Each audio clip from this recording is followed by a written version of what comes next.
It's read though. We'll go ahead and start our Wood Village Council meeting, June 3rd to order. If I could get a counselor to read the land acknowledgement, please.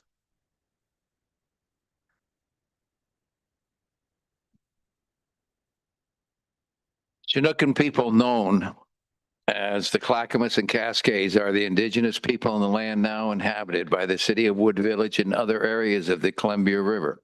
The village of Nechakli was located near today's Blue Lake Park. Ancestral life of these people included the seasonal round of resource gathering and stewardship from the Wapato fields and fishing areas of the Columbia River to the cedar and huckleberry gathering areas of the High Cascades. Excuse me. Introduced disease from the early settlers dramatically reduced the numbers of these people.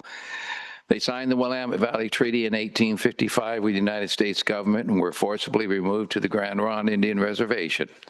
We thank the descendants of these tribes for being original stewards and protectors of these lands since time immemorial. We also acknowledge the systematic policies of genocide, relocation, and assimilation that still impact many indigenous Native American families today. We are honored by the collective work of the many Native nations, leaders, and families who are demonstrating resilience, resistance, revitalization, healing, and creativity. We are honored to be the guest upon these lands. Thank you. And have you stand with me for the Pledge of Allegiance? Pledge allegiance to the flag of the United States of America and to the republic for which it stands, one nation, under God, indivisible, with liberty and justice for all. Thank you. We'll go ahead and move to citizen comments on non-agenda items. We have no comments to relay, but there might be some from the public. Awesome, thank You you. need to get those teddy bears out there. Yeah. We'll go ahead and move to resolution 12-2026 MHCRC dissolution. Thank you, Mayor, members of the council. Just give me a moment here to share the screen, which everything looks very different now. Oh. Thank you.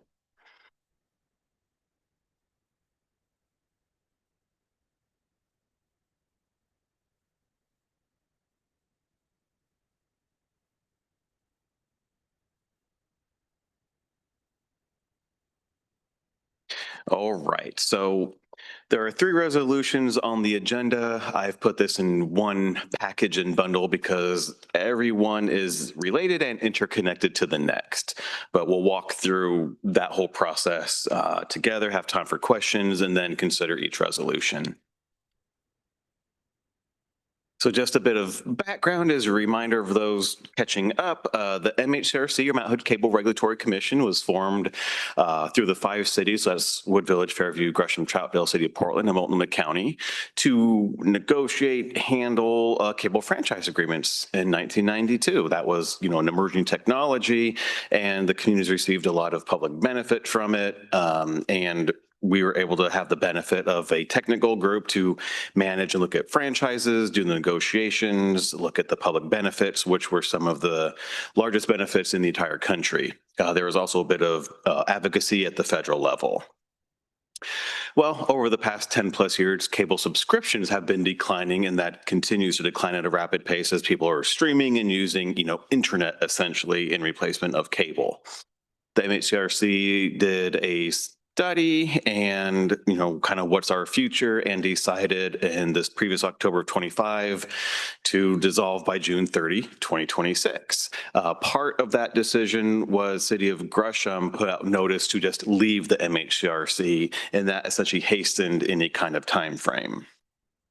So, dissolving the MHCRC, we've had some discussions on this, the previous one in April with some updates, but there are essentially 3 buckets of things to do. First is there are current community grants that are floating out there. Some of them, are 1 or 2 years old. Some just got awarded this year. Those grants, they have 3 years to spend those monies and, track the expenses, do all the reporting, et cetera. So there needs to be a mechanism or avenue to successfully close out the grants and complete the required reporting requirements. So that's one piece.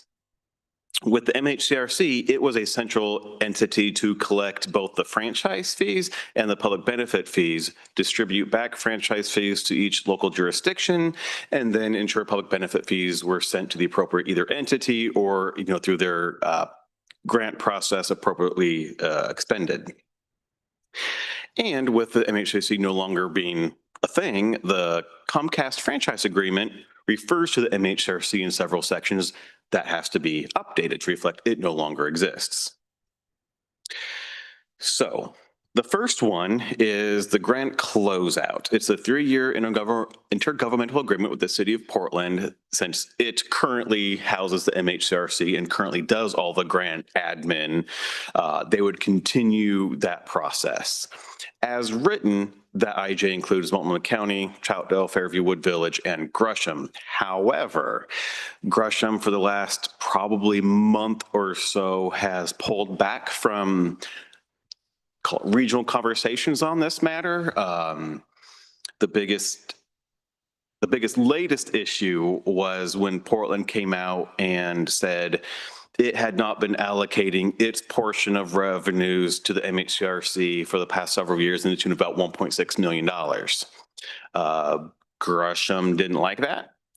Gresham also didn't like the annual cost to close out the grants, which for all member entities was estimated at $436,000 for year one, escalating at 3%. Gresham felt that that was a very large cost, and as grants are ticking off, the cost should go down, not increase. The MHCRC staff indicated that there are some fixed costs, whether it's audits, accounting, et cetera, regardless if there's one grant or I think there's about 48 currently. But what we did get in the IGA is one, will not be paying anything out of pocket. The Wooded Village will not be sending a check to the city of Portland because Portland is going to take the unappropriated ending fund balances as MHC closes out to use those funds first to pay for the grant closeout. And then anything remaining would be sent back to the member jurisdictions. How it was originally written was MHC would close out all the funds, send them back to the jurisdictions, and each jurisdiction has to send money back to Portland to cover the costs. This seemed a much cleaner approach. And again, for Wood Village, our 3-year total is $8,254. So we don't know what Gresham is up to in regards to this piece, and what's tricky about it, because how the funds were all essentially commingled, there's no way to separate, oh, these were Gresham dollars used for these public benefit fees versus like Fairview dollars or Wood Village or Portland dollars. All the public benefit dollars were pooled and distributed to several different entities and organizations. So there's not really a clean way to say, okay, Gresham, you don't want to pay this. Here's your portion of grants. It didn't work that way. Also don't know what Fairview's up to. For example, Troutdale is doing this same thing this evening at their council meeting, and Multnomah County is taking it to their meeting on Thursday morning, but Fairview hasn't indicated when they're planning to do this. But that's the first one. It's basically closing out the MHCRC while acknowledging we need to successfully close out the grants. Greg can just ask a question here. Yes. We held harmless at 8,254. No. And we take on action here tonight. No, and that's the big question. I've got some at the end here, some kind of still up in the air question mark pieces. The way the IJ is written, that if a member, it was a little cleaner in that originally it was if a member entity doesn't pay, the other entities are responsible for the payment. Well, since it was written as it's just going to come out of ending fund balances, I'm not quite sure how Portland is going to decide what to do come July 1 if Gresham hasn't, because it sounds like from talking with the MHCRC staff, Gresham has not engaged with them on an alternative or different option. It's just kind of been quiet.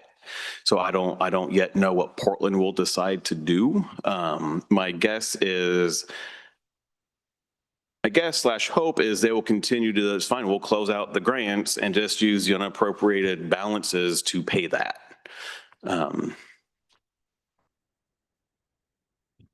So with the MHC no longer around, the cable company needs somewhere to send the revenues. This includes 5% for the franchise fee for use of our rights of ways and a public education and government fee of 2.5%. That what goes to the public benefits. So it used to be collected by MHRC. They'd hold some for all the administration, give what's left back to the city, and then distribute the PEG funds. So it doesn't quite make sense to have Comcast or whomever do individual payments to individual cities or entities, and those entities individual agreements with, in this case, Metro East to admin all of that and track it. So the three cities in Multnomah County got together and said, it makes sense if we kind of pool together and have one source of collection and then admin. Troutdale said, we're going to do it anyway. We're happy to take the lead. So Troutdale is going to take care of all the collection of the franchise fees and then do the appropriate distributions, both the franchise fee and the PEG fees. They will also then work with Metro East on all the compliance of the PEG fees. So we don't have to worry about that.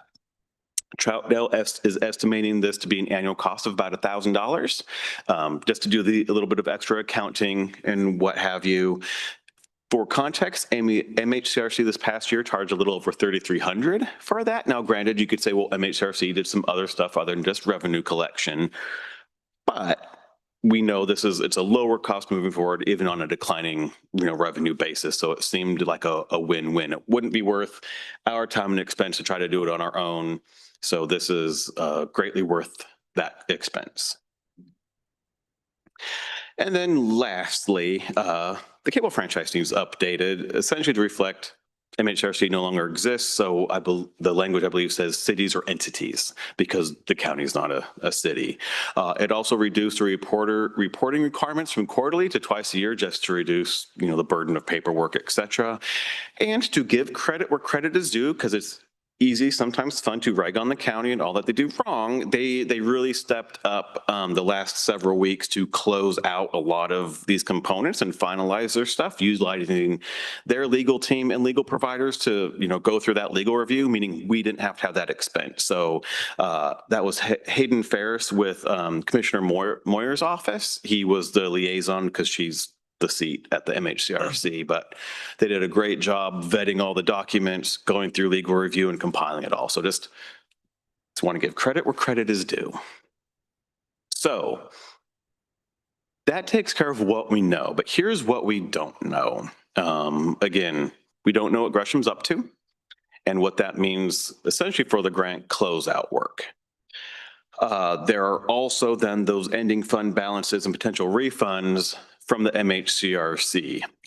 What that additional 1.6 million does, we don't know yet. We had they actually completed an audit of the different funds, both the call it PEG fees and franchise fees. It looked like from the franchise fee component, there should be enough to close out all the grants.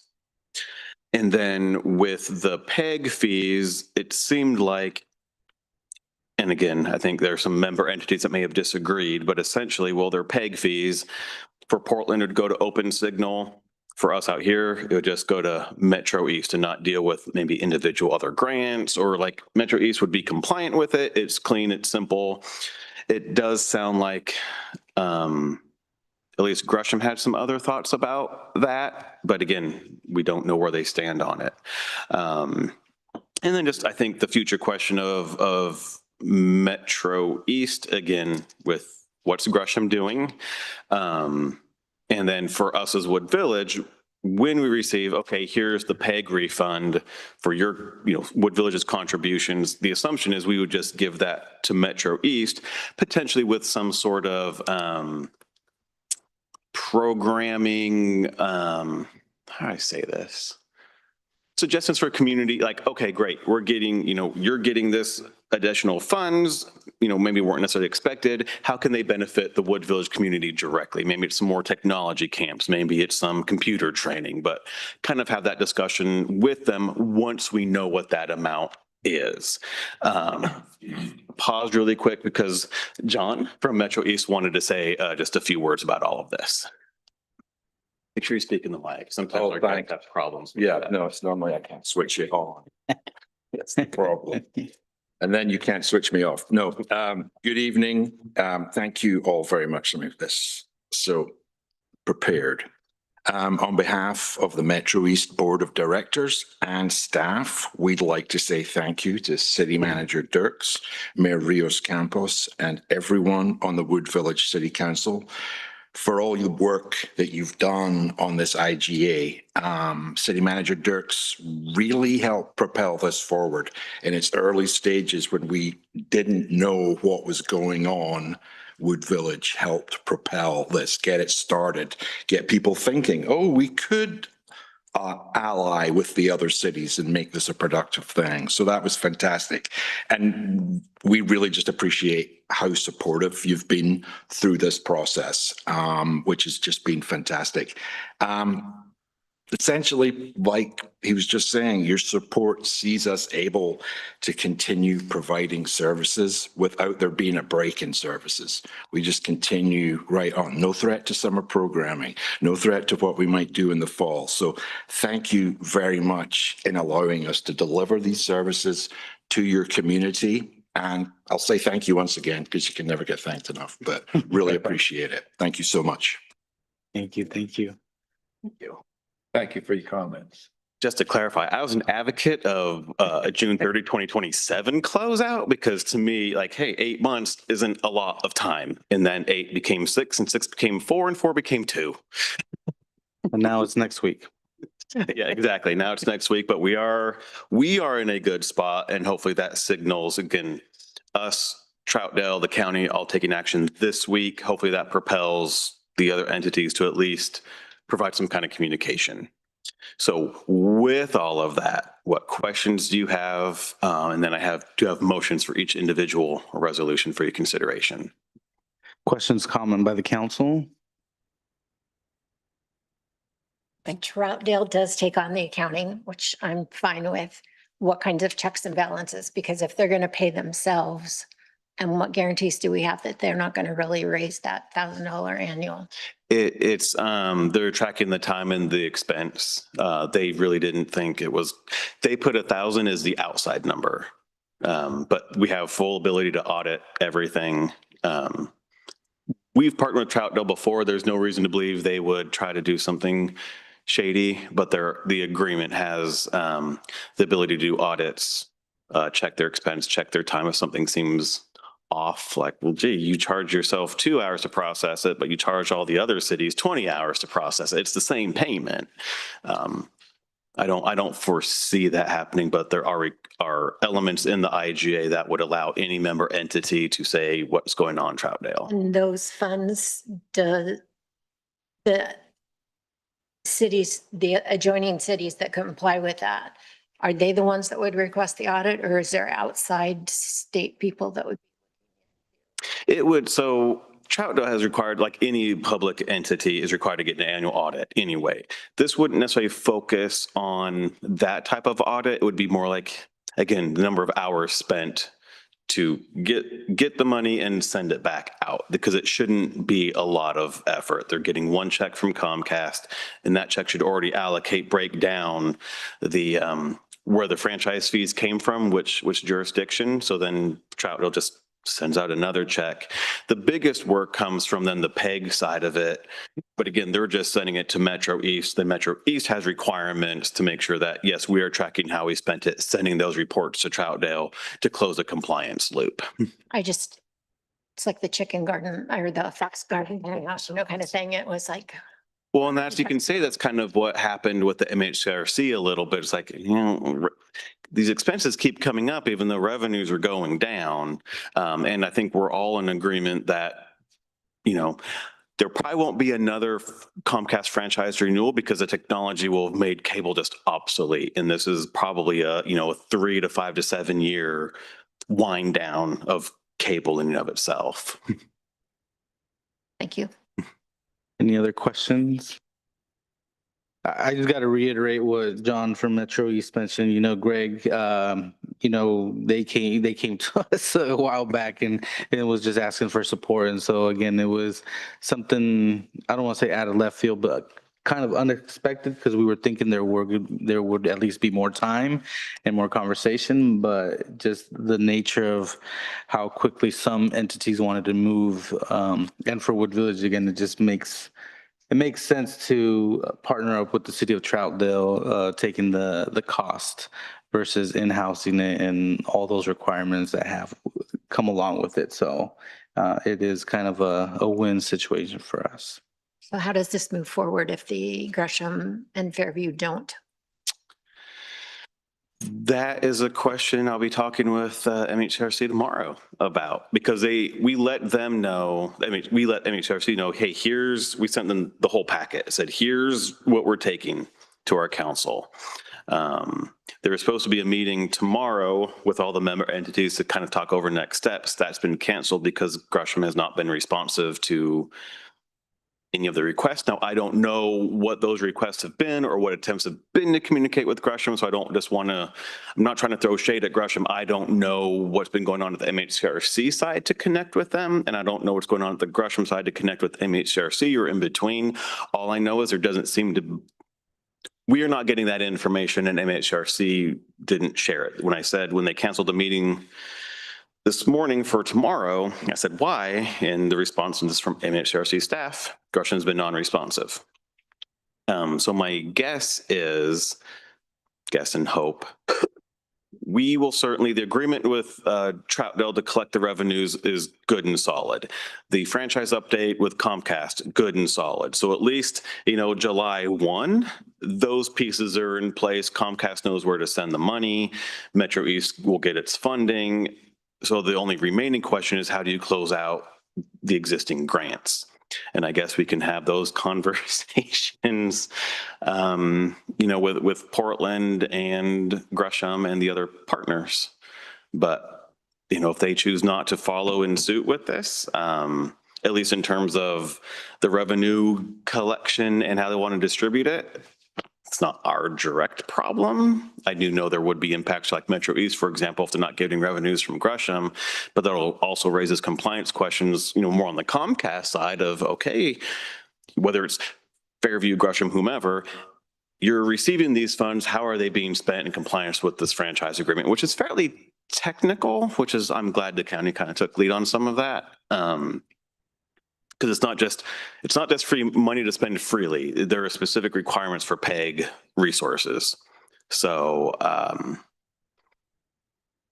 think we'll just kind of keep monitoring that and, obviously supporting our partners, but also making sure that we're held as harmless as possible, especially when it comes to closing out current grants. Any further discussions, comments? Is Fairview just not quite there yet? I just don't think they're quite there yet because they've been active at meetings. But and they haven't issued, a list of issues. They just. Not that I'm aware not of. Getting it all, okay. Part of my, hey, all members, here's what we're taking out was just in case, to help another member entity see how it could be structured or flow. I'm sure it will.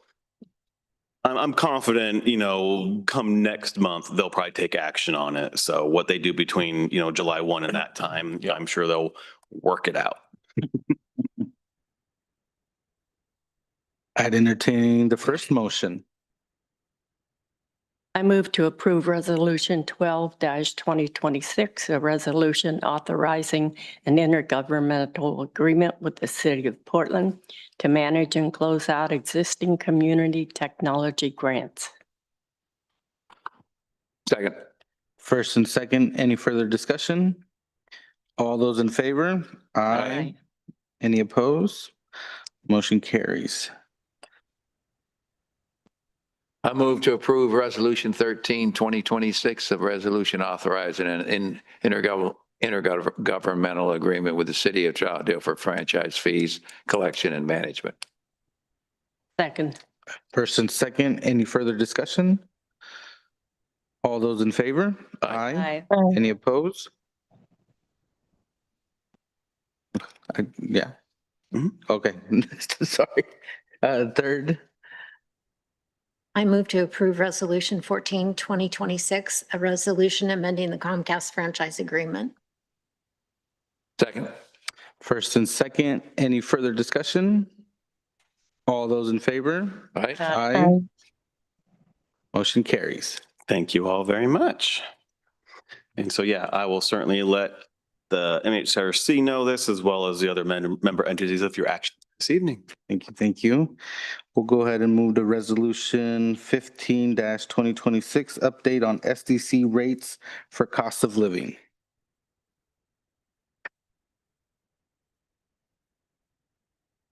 Mr. Mayor, Council. Thank you, and let me bring that up. All right. In front of you tonight is a resolution to increase our water, sewer, and parks system development charge rate effective July 10th, 2026. System development charges are charged to new construction. And they're essentially buying into the water and sewer and park system that we have developed and paid for. They're essentially helping defray the cost of that. And that is, those funds are then able to be spent on projects that have been identified in our master plan projects as adding additional capacity to accommodate that new growth, either from a business or from a residence. So here you can see we've been raising this consistently on an annual basis. You can see kind of where COVID and inflation hit in 2021.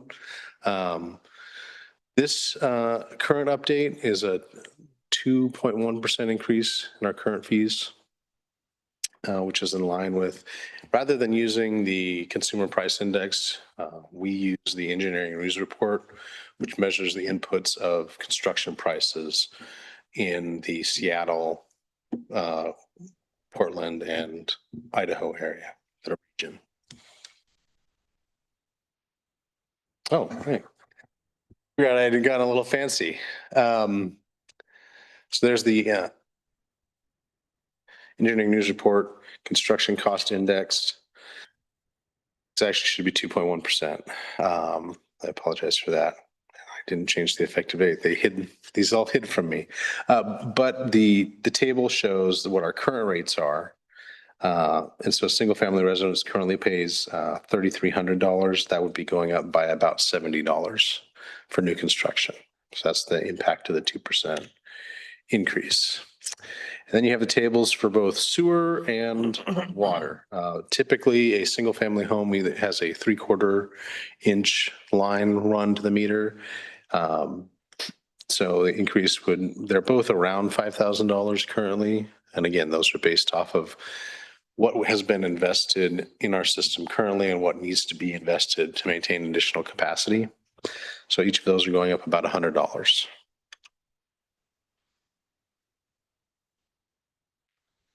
This helps keep the city in good financial standing, allowing us to continue to invest in capital and ensuring that it doesn't fall entirely on the ratepayers and the citizens who have been here, but that new growth pays for a proportionate share of what is needed to keep the water, sewer, and park systems running and have capacity to serve our citizens.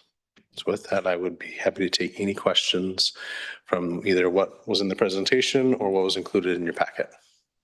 Any questions or comment by the council? No, I think this is fair. I don't see any humongous jumps for anybody. We try and keep the humongous jumps down, and that's why we do this. Yeah, people like that. Yeah. And again, this is for new construction. Yes. You could conceivably, if you did a significant enough upgrade to your property that you needed to swap out a bigger meter or sewer line, be hit with a proportional increase in your, proportional increase in the capacity that you're using. But again, that would be, it could be a remodel where they're adding another 4 or 5 ADU or turning it into a duplex. That's possible, but it's generally, I think we've only had maybe 10 of those in the last 10 years where they've done something like that. So this is primarily new construction. Seth, I have a 2.4. question. Go ahead. Sorry, Yes. Zara. So that $70, the 2%, I'm assuming that's an annual um increase, right? Yes, that's this year's increase for the parks. You said $70 more or $70 total? $70 more. So the single family resident is currently here, the 3326. It's going up to 3395. Okay, gotcha. Thank you. Without hearing any more questions or comment, I'd entertain a motion. I move to approve Resolution 15, 2026, a resolution adjusting the rate for water sewer park system development charges for the cost of living. I'll second it. First and second, any further discussion? All those in favor? Aye. Any opposed? Motion carries.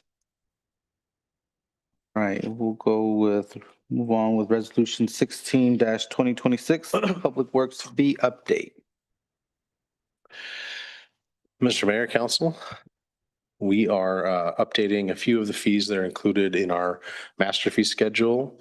At our last meeting, we updated the building fees.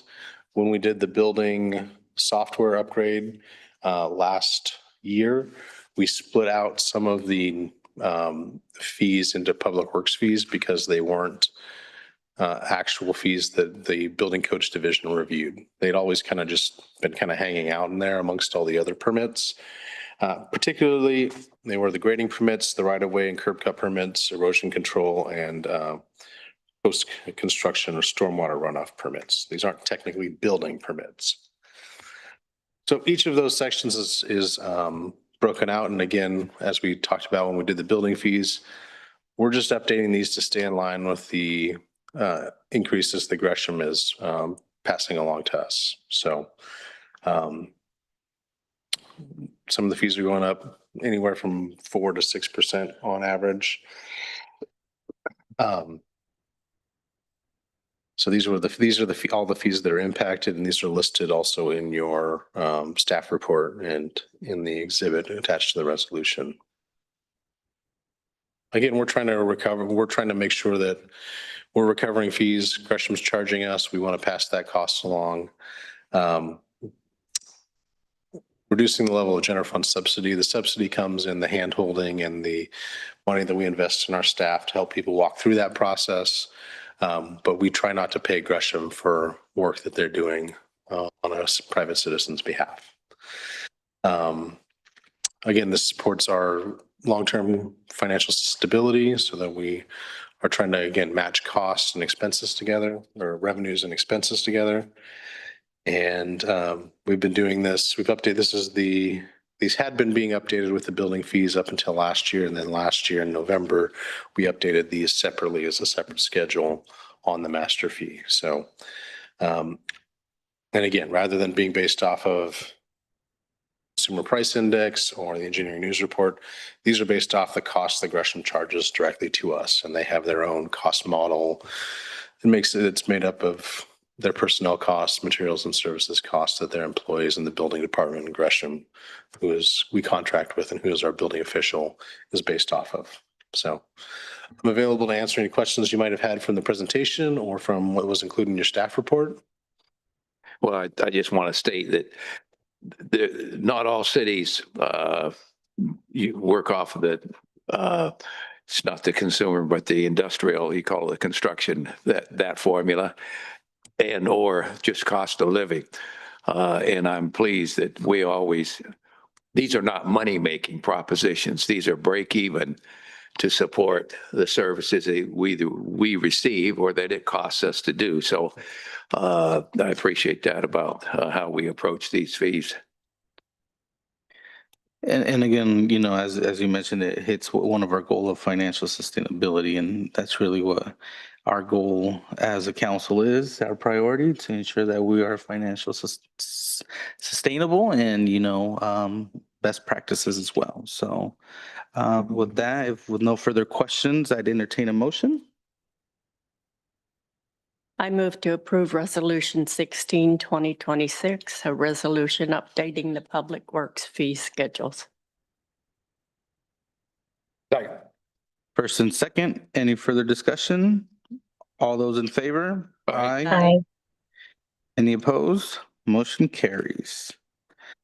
Now we'll go to probably the toughest part of the night. No, I'm just kidding. We will discuss our city manager's evaluation. Thank you very much, Mayor, members of the council. I'm going to do just a quick contextual piece because we have some newer members or those maybe watching for home.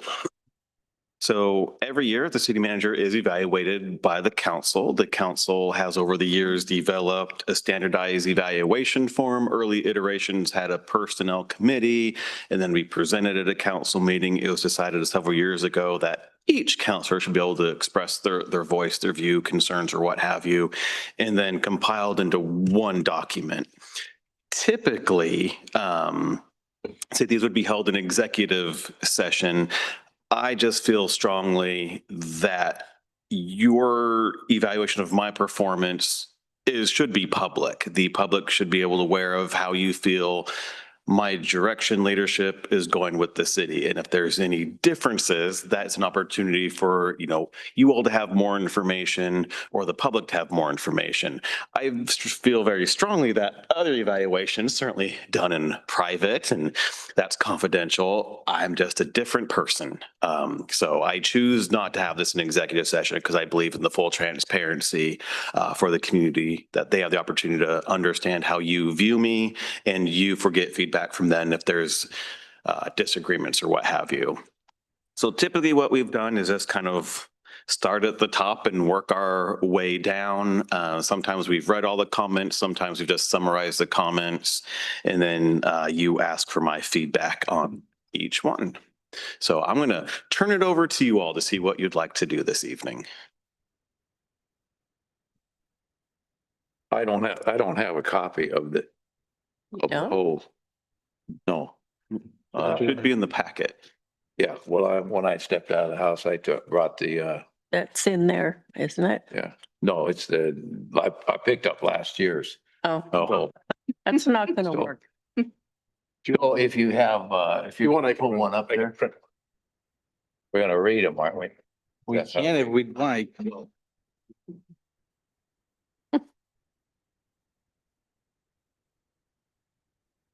Well, however we're gonna do it.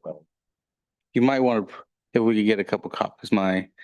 Well, computer here what I'll is- just say, how about I start it and then Seth will get some copies and we can go. So the first section, and a performance plan, is how satisfied are you with the city manager has a clear understanding of the mission, goals of the city, and is accomplishing this year's and a performance plan. The comment was things are moving in a positive direction. That was the only comment made that was compiled. My comment is, this year the APP was very, very fluid with a lot of moving parts, mostly rated around fire, financing of fire, the public engagement and outreach, and then our wetlands park with all the state permitting requirements and things that has shifted. But I guess I'm very pleased that you think it's still moving in a positive direction, which it is. It's just, if you were to go back a year ago, I think we thought we'd be in a different spot. But yeah, trying to keep everything still moving forward. Number 2 is on governance policies. How satisfied are you that the city manager is accomplishing the expectations as set forth in council policy? And the comment was, he works hard for the stability we have now. I fully agree.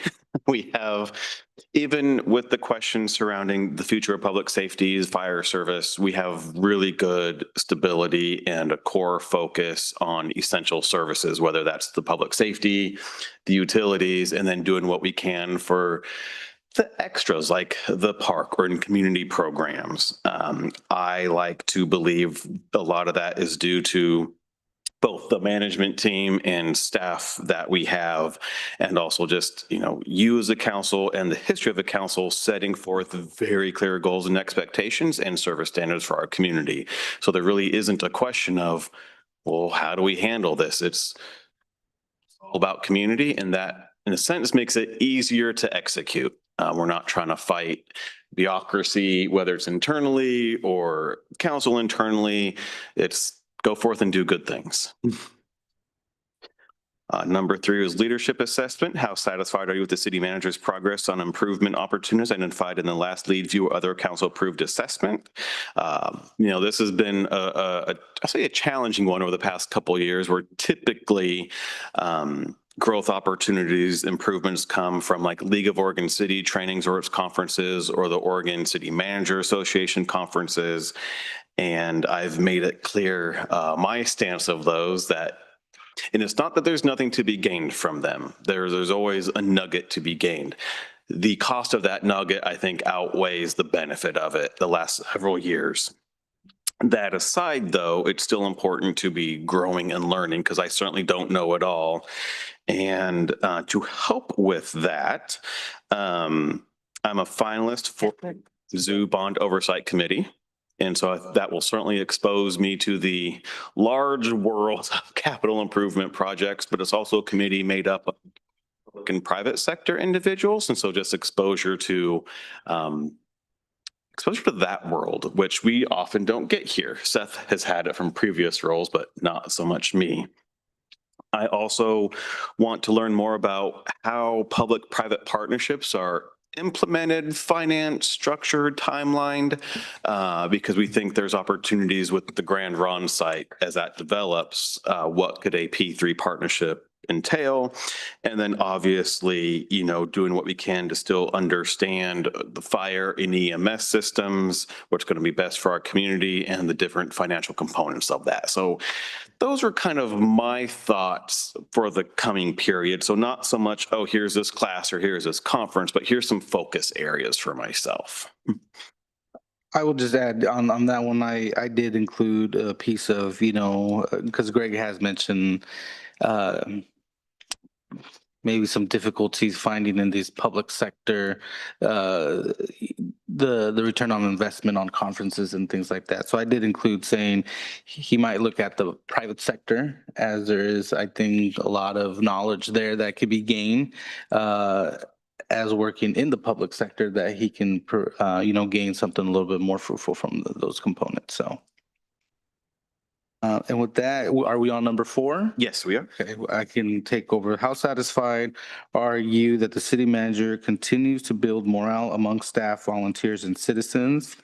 The comment was, Greg has a great relationship with the city managers and often takes the lead with initiating difficult conversations to get the discussion started.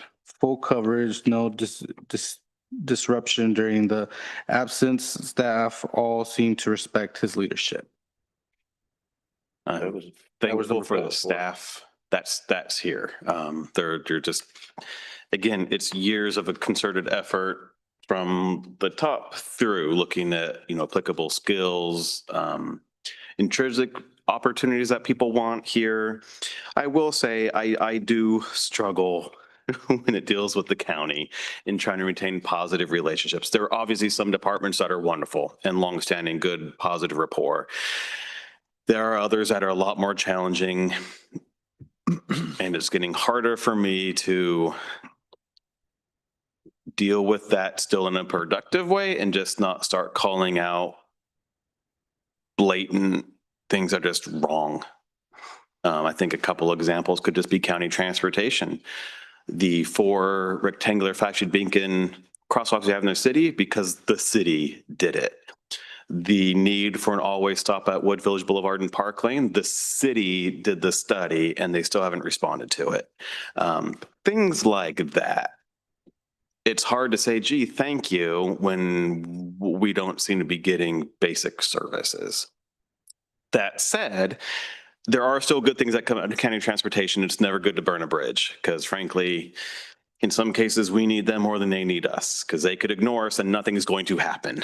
So it's all about maintaining positive relationships. That's just one where it's not so much with the field personnel of county transportation, but certainly with the higher ups is getting difficult. But I'm trying.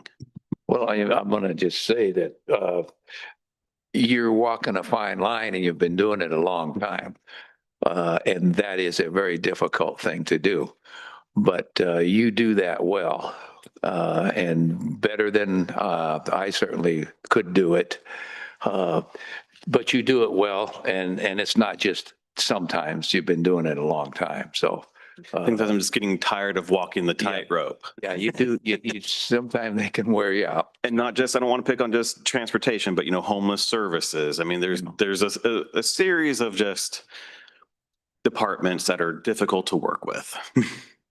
I will just add that even though you mentioned it's difficult, I still think once, if the line is crossed, you still do it in a professional manner. Sometimes those lines need to be crossed, as we understand that things aren't getting done. So, your leadership is pushing to get things done. And so sometimes it is crossing that line. But again, the professionalism is there. Tonight we heard it, your leadership. And so again, while others will do things through another avenue, your avenues continues to stay the same. So I think that's appreciated. I wanted to echo that also and say, one of the things as a leader, it's difficult in so many different aspects, but Greg, you lead with courage. And it takes a leader like you to lead with courage to, present things that are harder for others to talk about because it might be a sensitive topic or a difficult one. And but I admire the fact that you lead with courage. So I just wanted to let you know that. That's the first time anyone said courage and Greg in the same sentence. I can remove your name and just say you. All right, we'll move on to number 5. How satisfied are you that the city manager has appropriate knowledge of the city program and services and provides suitable oversight for the provision and high quality program and service?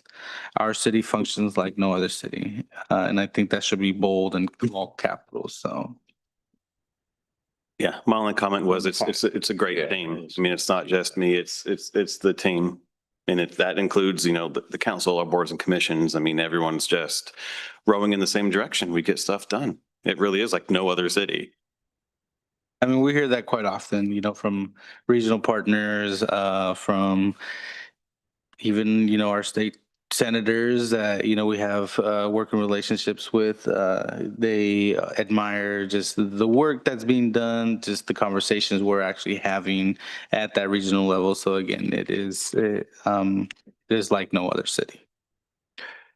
I know I had one of those, so very important in leadership, Greg, and not only your long history, but you do have work ethic. And that doesn't always happen automatically. And you show that continually this last year, very challenging year. You have work ethic. And I want to echo too what Councilor Tan said about courage. I've seen you do the same thing, that you will bring up topics and you don't blow it up when you bring them up. You bring them up, and you're not afraid to address that. And certainly, I think we all can see this and understand it. You have a passion for leading the city, and that shows in about everything you do, and every time you come to work. So.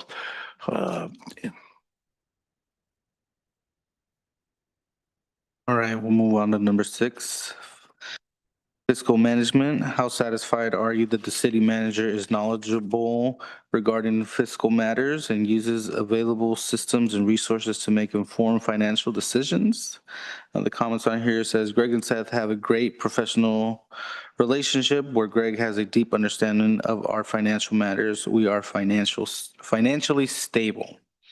And again, I would really echo that final piece. I think staff has done an amazing job of informing the council of, their projections from what they're seeing, also providing a plan for us to make those wise decisions, informed decisions, and being conservative, especially in these last couple of years that we understood, especially around fire, a true reality.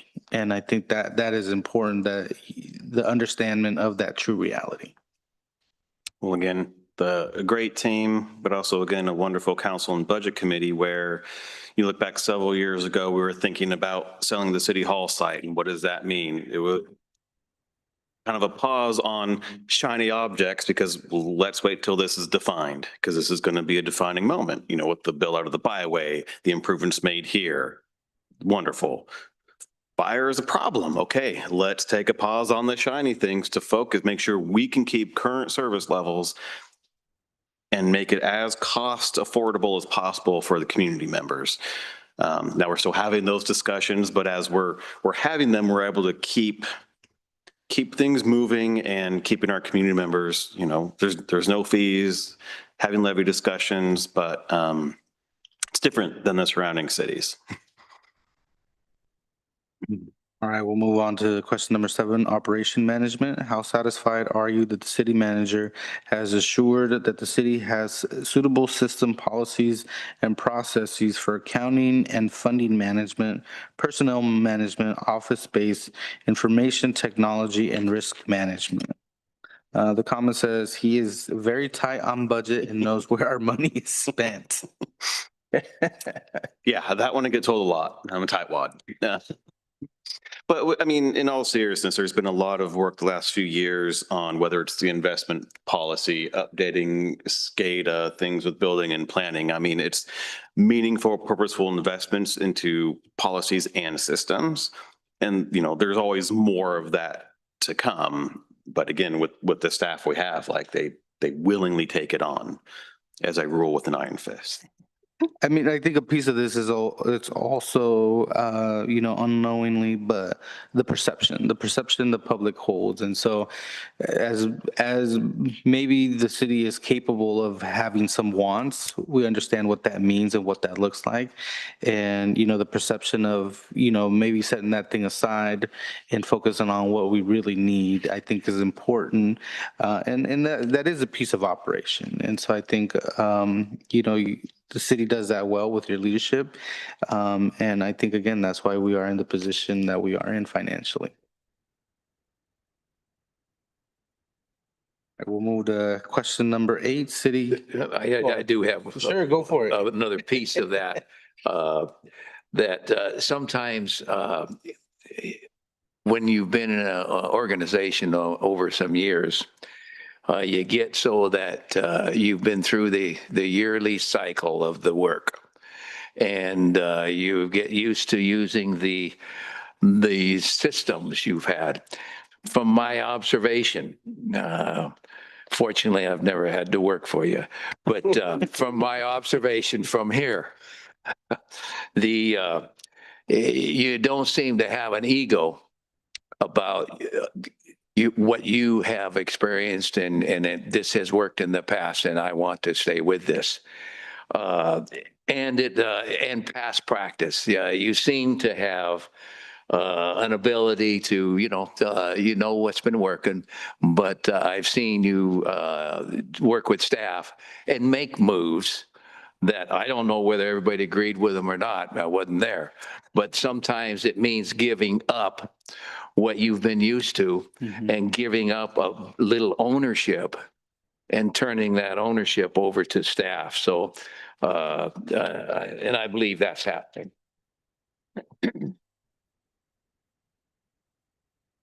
Everyone nodded but Becky. So I guess not. Oh, no, she was just rolling her eyes. He said about time. Question number 8, council city manager relationship. How satisfied are you the city manager works effective with council, maintaining good communication and a collagen professional environment?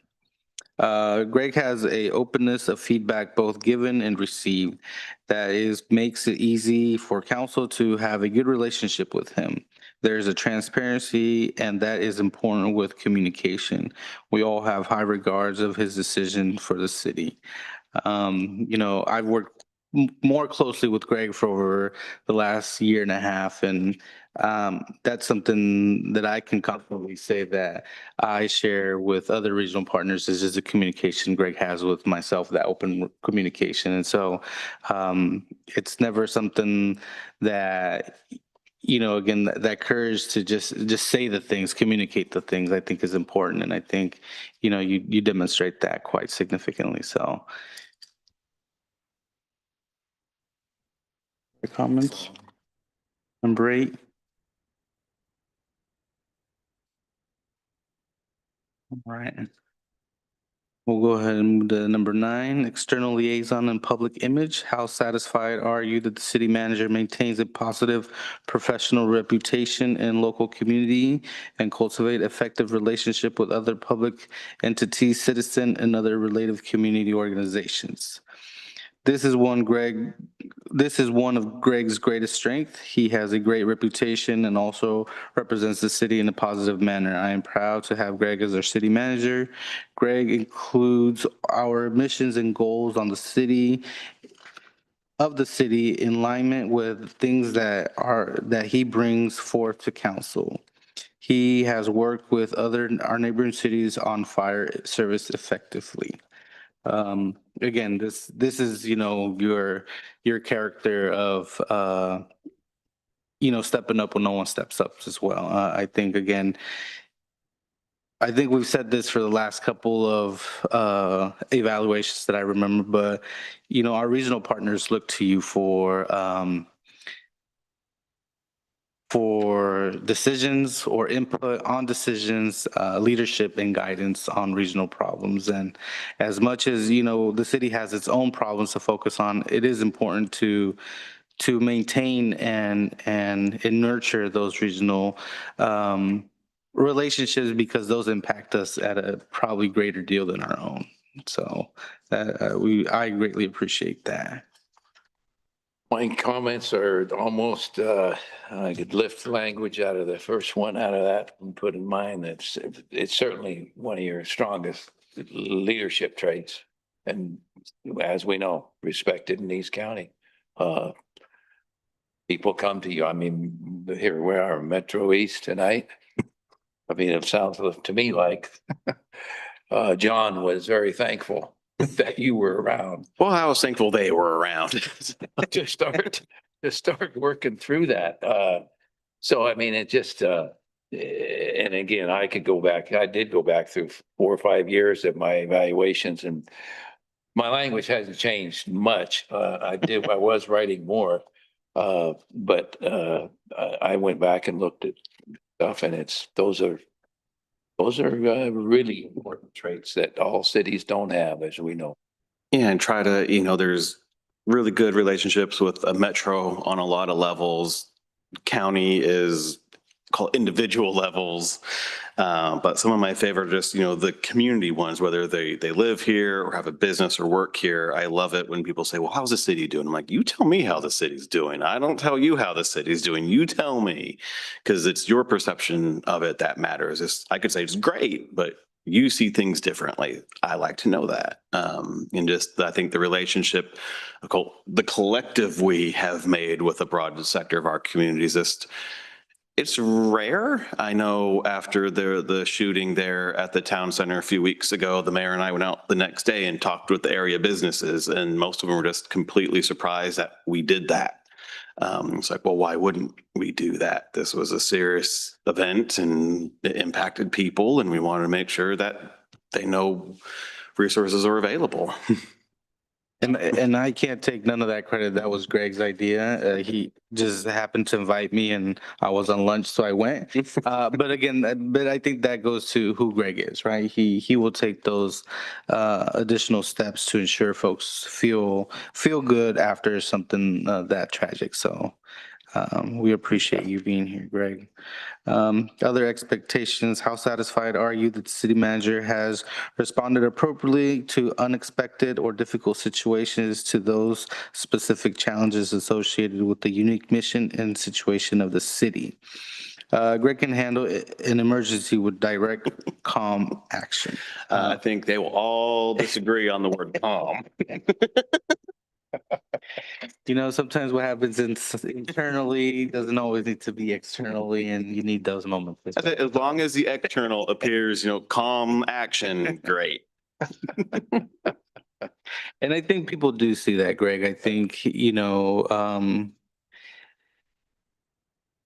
it's not bad to be emotional, but I think it's also important to understand when, those emotions come up, and you do it very professionally. And so I think that is an important piece that, work ethic has been mentioned, courage has been mentioned, but, I think it's just who you are as an individual as well. So thank you. And then let's see, other things to consider. List other important opportunities or accomplishments to be considered in the overall evaluation of the city manager. Also consider results, improvement from department heads and staff, questionnaire, survey, or similar instructional if applicable. It says, short time on council, he has been very forthcoming with That was me. indescribable text, Indiscernible text. indiscernible text and leadership. Crappy handwriting. Always welcoming to all, very hands-on and great follow through. City is much better shape than others near us, always learning and looking for betterment of the community. Greg has shown to be a valuable leader, even under stress and personal tragedy. We need to keep him. Yes. Don't know who wrote that last one, but The indiscernible is honesty. Oh. Greg has always been very honest about things, even when they're difficult. And I want to thank him for taking the time to talk with me sometimes and help me through this, because he's been here long enough that he knows all the ins and outs, and I don't. So I appreciate that. And the access to him is immeasurable Mhm. to all of us probably, but it's very nice to have the hands-on. Well, I'm sorry you feel you need to thank me for just being honest, that's now a quality that needs thanked. It is. Yes. It is. I would agree. And I just wanted to, the personal tragedy comment. I mean, I am still very much trying to figure out what's, how to live, through that, past that, whatever you want to call it. Again, they know 1 week, hey, Greg's like on time. The next week, Greg's showing up today. Tell them if I'm not. I try to make that a little more rare of not showing up at all. But yeah, on the one hand, it's like, oh, it's, over 6 months. So it's been some time. On the other hand, it's not a lot of time at all. So I just appreciate everyone's understanding and grace. That's gonna continue to be a journey for a little bit, but still try to do the best whilst when I'm here. I try to be here, and then maybe step away, like maybe we should take a day. And, little snapping a little too much at our valued regional partners. So, Well, Greg. it's an honor and pleasure to be able to serve this wonderful community in the capacity that I am. So when it said, we need to keep him, I am honored to be kept. Well, that's the conclusion of at least the evaluation portion of it. And I seriously did go back and pull up evaluations because, as we do this each year, and I have a question for you on that too, but I went back and it's just very consistent with the areas that we're evaluating here. and asking to, give you feedback on. Very consistent in my language and what I've seen over, 7 years or 7.5 or so, but, and I think that's important. There isn't an up and down. Now what you just said, you're still serving this community and you deserve to have, your time. And I know your staff is supporting you and you know that this council supports you. So and one more thought, but may come back to me about this evaluation. Oh, I know what it is. So Greg, and I, again, reflecting on some years here with this evaluation tool. The evaluation tool, hopefully they're designed to certainly give you feedback. But I guess my question is, does this help you grow? Is there something else that would help you grow in addition to or in substitute or in any other fashion than this series of questions that you look at each year? And I would put it out there on the table. I'll let you ponder that and just think about that, because again, evaluation should be feedback, but it also should help you as a leader find other areas. And we did touch on that tonight about private, League of Cities. The League of Cities is not the solution, but looking for private or other organizations to be a member of that would keep you excited, keep you continually challenged, and maybe a role outside of just Wood Village. And I don't mean just, but a role that is greater in the region that might be of interest to you. So I leave it on the table at that. Is there others ways in which the council could support you? I mean, short answer, probably. What that is, I don't know yet. What I do like about this, even though the questions are, very programmatic and structured, it gives though insights to what you see and what you feel is important within that, with like, community relations. So that can mean a lot of things to each person. Some could be focused on the business sector, some on community members, some just larger regional community. So it is helpful to know, like, again, yes, I'm on the right path. I'm interpreting, policy, direction, goals and values correctly. That's always nicer, that affirmation. I also like to believe if there are areas that I'm wavering or just certain issues, we would have been having some of those discussions previous to this opportunity. What we like to do internally is, again, what's in an annual evaluation should never be a surprise to the person. They should generally know, this, seems about right, given conversations we've had. So, but I do like it because it gives insights to your lenses of, community, the leadership, the management. But is there something in addition to it? Probably. I don't know what that is, but I can mold Well, I over mean, it. it's one of those things that, if there is. And I think a piece of it also is, as things are, there's a lot of unknown factors that come in the world. I mean, I just look at like last year when we were kind of looking at this, Greg has taken, whether it's been given to him, thrown at him, or again, he's just taken like the leadership in the regional discussion about fire amongst the 3 cities. And, as much as that, maybe some say that's not really his role, and he's assumed that role. He's kind of in same lens has taken that approach with homeless services. As again, as it pertains maybe for the three cities in this region, and so those are, I think.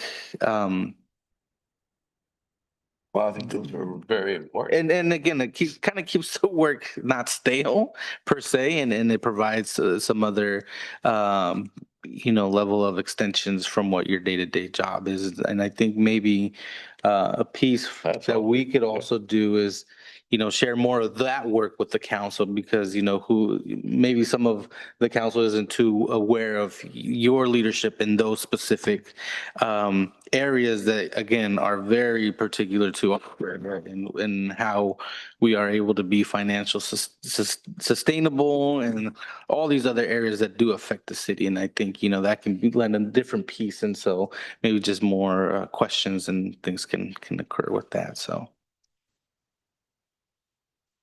Well, the last part of this is the very awkward part of compensation. So because I'm contractual with you all, I'm not part of like a salary schedule per se. Informally, it's the last step in our adopted salary schedule, which I achieved a few years ago. Through the employment contract, I automatically get the cost of living that everyone else gets. And it states, all other benefits and things that's in the personnel manual. That then includes when you're topped out, we have what's called a merit bonus system. So those who reach the top of their scale to help just encourage their longevity, it's great, you did good performance. While there's not another step, there's still, this financial recognition of your performance. That ranges anywhere from 0.5% to 5%. Last year was 5%. I will leave it for your discussion because it is awkward for everybody. And what's the COLA this year that we've 2.4? 0.4 in the contract? 0.4. Well, I'll just start out here because I asked it last year too. Where is our comparables? So in our similar size, what we've looked at before. I believe, I don't fully know because I couldn't find the actual contract, but I believe, so I know the range for Troutdale was like, I think 170 or 165 to 210. I believe they brought on their manager at 180 or 180-ish. Try to look up Fairview's budget, but it was hard to discern what kind of goes where. It looks like their city manager is either in the upper 170s or low 180s, so call it 175 to low 180s.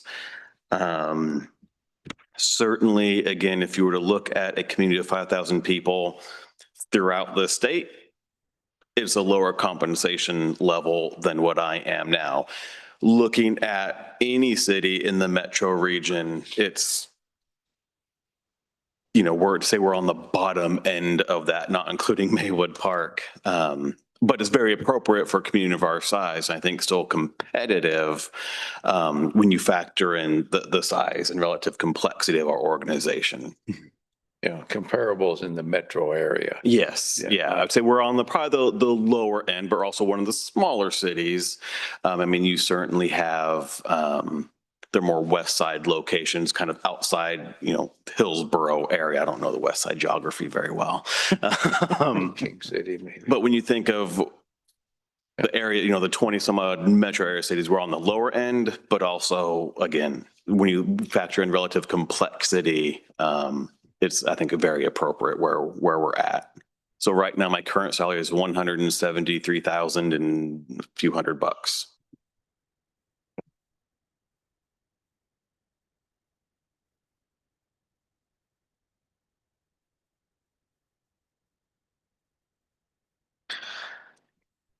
With your comments, Councilor Minor, of consistency, I would say, we did 5% last year, and I think Greg's more than deserving of another 5% this year. I do too. And I would concur with that too. And going back to what we've all witnessed, we should be collecting money from the other cities. With some of this, because the leadership is there. So I don't have any problem. Greg's been leading them too. Please do. Add a little, Well, certainly. You'll need a motion and a vote on it, Yeah. but certainly that's very generous. It's very welcomed. And to the comment of we should build the other cities, selfishly, it's we take the lead, at least we can control the narrative, control potentially the outcomes that we can and impacts to our community. So, I mean, that's the payment. Yeah, we're taking the lead on some larger things, but it's because we know it impacts the people that live here. In my comments about, I'm very familiar with the work that Greg is doing outside of what we see here with the cities, and we all are.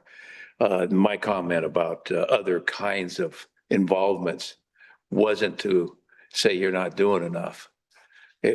So don't take that comment that fashion. You're Add doing more you're doing plenty. duties.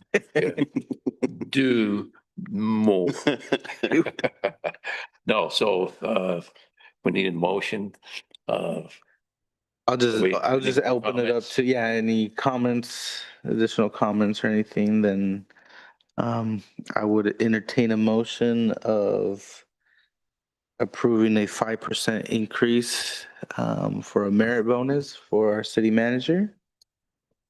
I'll make a motion that we approve the 5% merit bonus to the city manager's salary for the upcoming year. I'll second that. First and second, any further discussion? All those in favor? Aye. Motion carries. Thank you all very much. It is truly an honor to be in this capacity. We appreciate you dearly, Greg. All right, we'll go ahead and move on to Director of Public Works report.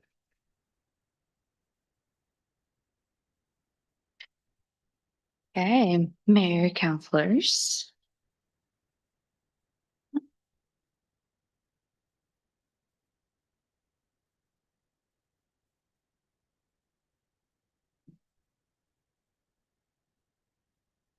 All right, which F button actually plays it?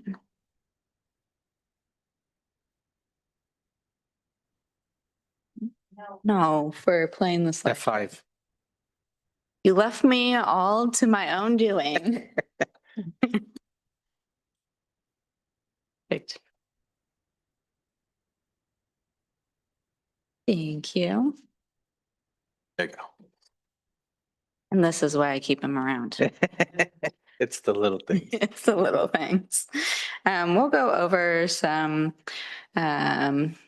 updates that we completed last month. I do want to say I did not know this until the end of putting this together, but there's a funny video in each of the middle slides. So you guys get to, instead of where's Waldo, where's the funny picture and which staff member was it?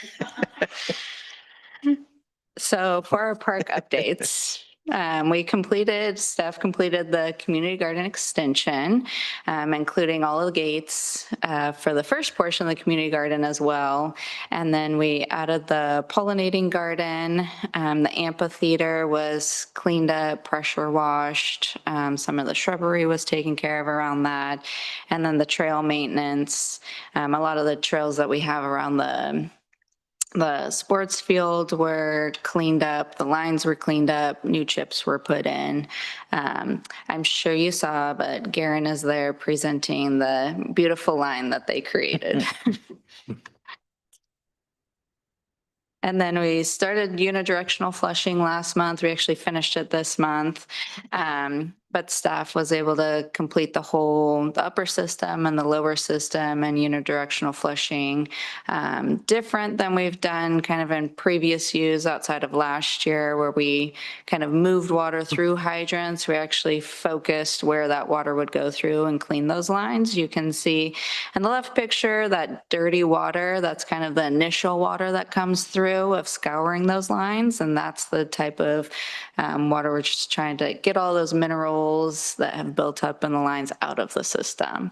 And then you can see Connor in the right picture, our little funny, I think it'll become a meme for Public Works. And I do want to just say it was fun preparing this month, and it's been fun the last few months with new staff. We really just have a whole new vibe, I would say, in public. Everybody just has so much fun doing whatever they're asked to do. It does not Right. matter what it is. So all of these pictures just kind of show some of their goofiness, that you can have fun and get the job done. So we enjoy watching them. And then last month, we actually hosted a spill response training. So worked with Gresham kind of the month before to put this all together, invited staff from Troutdale, staff from Fairview, for MS4. It's kind of a compliance that we have with our MS4 permitting for some training, and it was around like catch basins and spills, and keeping our storm systems clean and clear, and what materials and items that are good to have on trucks, what to do when there are spills, who to call, you know, what to stay upwind from. So it was a good training that I think will make it an annual training, and just invite, you know, our regional partners here to be a part of that. So that was fun. And then National Public Works Week was last month, of course. So we were able to, every year we rotate through Troutdale, us, Fairview, and Rockwood Water on who host lunch for all Public Works staff, just as an appreciation, a thank you for all staff. And we were able to go to Rockwood this year and see their new treatment facility that they have up and running.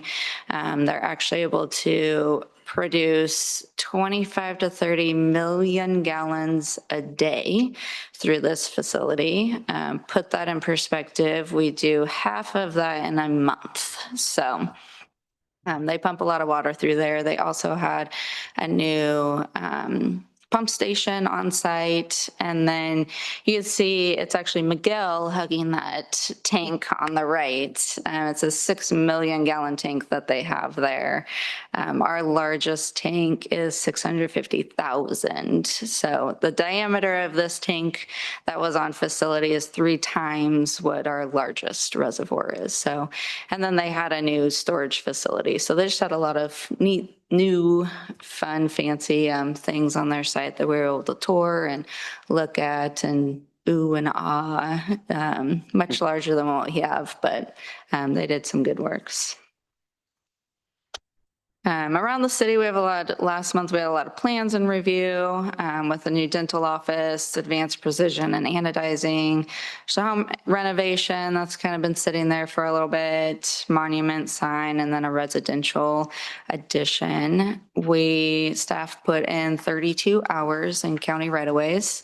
And that's for maintaining Wood Village Boulevard, maintaining the medians on 238th, cleaning up litter, graffiti, carts, all of those sorts of things. So trying to keep our streets looking good. Is the dental office up at the, Red Bar. But by where Wood Village Burrito is. The upper floor of that Mhm. building. okay. Yeah. Oh, okay, yeah. There were 11 building inspections, 29 code compliance cases, and then our water loss again went down just a little bit more, which we won't complain about. Last month it was 2.4%. This month it's 1.76, and I showed kind of those gallon and then you can see our production is that 13 million gallons, again, half of what Rockwood can produce in a single day in one of their facilities. So any questions? Questions coming by the council? Water loss will help pay for Greg's raise. I just gotta again give kudos to staff. Just again, the park looks amazing. I get plenty of comments of what are you guys doing to the sports field, and we're just maintaining what we've already invested in it from previous years. So I think it's just great to see that and the continuing grow and use of our space out here. So really appreciate the staff putting and maintaining it. Those lines look crisp. So. Well, thank you. All right, well, thank you. Go ahead and move the Director of Finance report.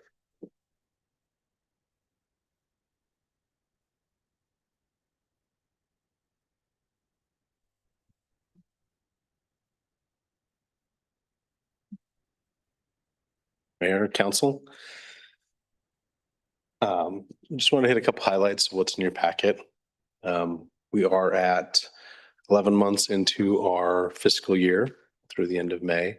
We're at 110 or 109% of our budgeted revenue. So the money's all come in. One thing I will note is that we are under budget for permit revenue because we always budget that high. We always kind of budget enough money coming in to pay for any large developments that might come in. And then miscellaneous, we budget for grants that we're hoping to get and do the reimbursement for this year. Also say on our revenues that while they're up, the business income tax and the motel tax are flat from where they were last year. We saw a double-digit increase from 2024 to 2025, and now we're probably going to be very flat this year, which is, again, those are our most economically sensitive revenues, and just kind of explains a little bit of why we didn't budget for a larger revenue increase in this year's budget.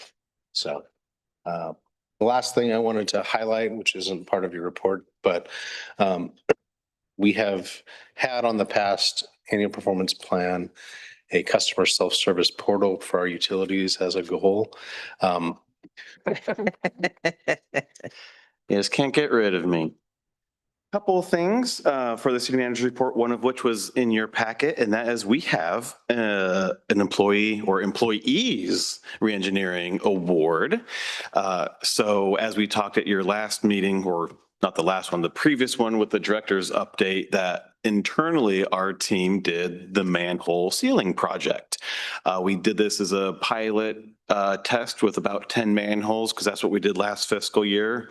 Our current team was more than enthusiastic, wanted to get in there, said they could do it. We said, let's try to do a comparison here. Let's see if, how it compares to when we contracted it out. Are we using time effectively, cost effectively, et cetera? So previously, it would cost about $4,300 per manhole. I mean, they varied differently, but last time we contracted out was just over $42,000 for 10 manholes. Our team, including their time and materials, we spent a total of just under $5,000 to do 10 manholes. So we felt that was worthy of a reengineering award because it was such a dramatic difference in cost, which will allow, us, the city, the community, to have more manholes sealed than originally projected because of this, not just the skill, but the internal want to do it and drive to do it. So we thought appropriate to then take the savings, which previous quote, was about the $4,200. We spent about $5,000. So there's 37 in savings. They get 25%. And so we just took 25% divided among the 6 workers equally, because some did a little of this, some did a little of that. It's like, this just makes it easy. They all contributed to it. So the gross award is $1,575 per utility worker. So city still comes out way ahead. And again, the plan is essentially start at one end of the system and just rehab as, all the manholes, because we have this capacity now to individually evaluate them. Some will need a little bit, some will need a lot, but we can do it internally and really seal up the system. Wow. Good work. Yeah. I mean, I think that's an interesting, but I think very effective program that you guys have all created to create some type of ownership and desire to do more. I think this is the second time we've done this over at least these last couple of years. So it is great to see that, staff is looking for opportunities to, one, learn new skills, but also demonstrate their abilities and capacity to do more. So that's amazing. And to see. again, all we told them was, okay, we can try this on a pilot case. We're going to evaluate how effective it is. We mentioned nothing of a potential reengineering award. So there was no trying to game a system, or they were just, and again, the first few manholes took some learning. But as they did them, I mean, they got really proficient at them. And at the previous meeting, we even showed some of those photos and Mhm. things, and it's quality work. When are they gonna get the award? We're doing it part of the payroll. Payroll Yeah, at the end of this part of the month. payroll. So we're announcing it tomorrow at our all staff meeting. That's awesome. Oh, okay, don't be surprised. How many, is it split between or? Six. Six, I didn't hear that, okay. Yeah. Yeah, so And, they each get just over $1,500 gross. And Great. that's Great. good. That is, does, Troutdale or does Fairview do any of this? Are there- I think in all of my Contacted readings or out. listserv emails, there's maybe one or two other cities that have something similar. That's it. This is a very unique and rare program. Did they get taxes taken out of? Yeah. What a bummer. Because we run as part of the payroll. I mean, you have to. It's considered, income. Yeah. Feds and right. state always get their money. They never lose Of out. course, and and gotta pay taxes on. Yeah, So that- 20 grand. That's just a nice thing Oh, we that's wanted to share with. Great news. Yes. And then again, as per our evaluation, building ownership. Yep. That also creates, a growth for the, for staff and, some sense of ownership and certainly, another skill.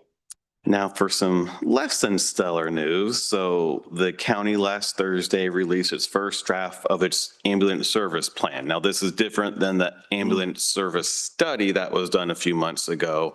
They've now done their first draft of a new ambulance service plan. The good part of that plan, you mentioned in it, the area cities outside of Portland. The downside is we've been lumped in as a suburban area, which we are.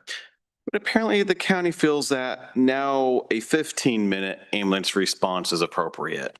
So Portland and Gresham are held to an 8-minute standard. Under this draft, we're held to a 15-minute standard.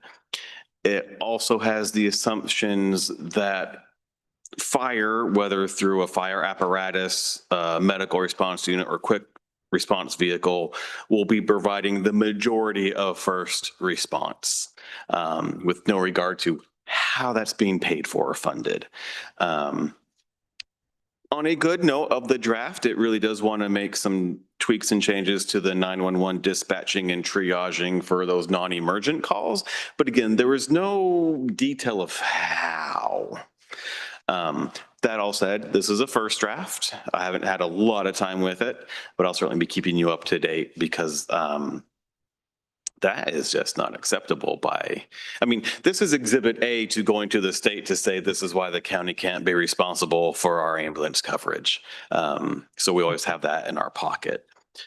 But to end on a good note, because I like the hamburger things, good, bad, good.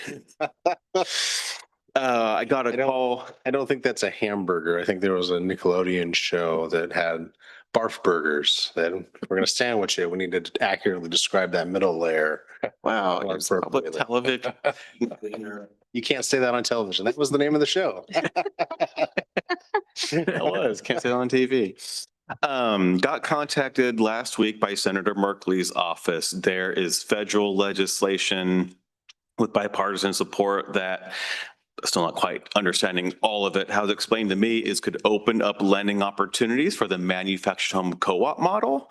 And so Senator Merkley is coming to Wood Village this coming Friday to meet with the mayor, myself, and some community members and different organizations to talk about this and to see, Fabulous. what it means, what it could do, the impacts.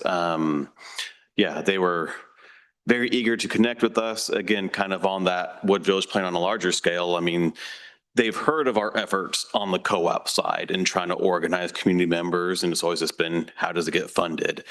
So we were the first place they called when this was coming out to say, we think this is going to be a great thing for your community. Fabulous. So looking forward to that. We'll see what comes out of it. If nothing else, it keeps, again, that momentum still moving forward to get to that co-op model. That's great news. And this is something we've been at least working on for 6 4 years. years. Not, we're at the temporary city hall when it That's first right. came Right. up. Yeah, So so 2018, 2019, we developed, a roadmap and that kind of took off. And there's some grassroots efforts and then more outreach and education and then conversations, kind of at the state metro level, especially around preserving existing affordable housing and how, yes, this doesn't necessarily fit the historical of Mhm. how that's worked, but everyone seems to be really intrigued by this concept. Yeah. Yeah, that is great news. So it is exciting to kind of hear there's federal appetite for something of this nature as we've been working on this and trying to figure out how locally we can, help our residents out. And again, this could be something that is looked at as a model for the state of Oregon and maybe the whole nation. So we'll Well, cross our fingers. that would be a model. Great. There's your hamburger. Hey, there it is. All right, we'll end up with any council comments. I just gotta say, the dinner last week was amazing. I Mhm. appreciate staff work on putting that together. It seemed that everyone had a great time and I think it was That was delicious food. That was good. I saw you cooking. What were you Oh, I doing was just pretending to move some dishes around and stuff. Because, the mayor doesn't. His mother told him. That's right. Yeah. No, we were just trying to help out where we could. So, yeah. It was really good food. Yeah, and did they have any signs up that who was doing the catering? That people. It's on the table, but that's where they're working with the Mount Hood Community College Small Business Development Center to Okay. actually be out there a little more. That's kind of if I understanding, I know Mayor, you know a little bit more, but they tend to do the weddings, quinceañeras, maybe stuff for people and families they know. They're trying to branch out to, I'll call it, more general catering events. Yeah. And this was one of their toes into the water on good. that. But yeah, they're working to grow their business. Hopefully soon. We get, on Christmas, we get 24 tamales from Julie. They're really good. So, Lily brings them Yeah. down Christmas morning. all right. Well, with that, we are adjourned. Thank you. Much.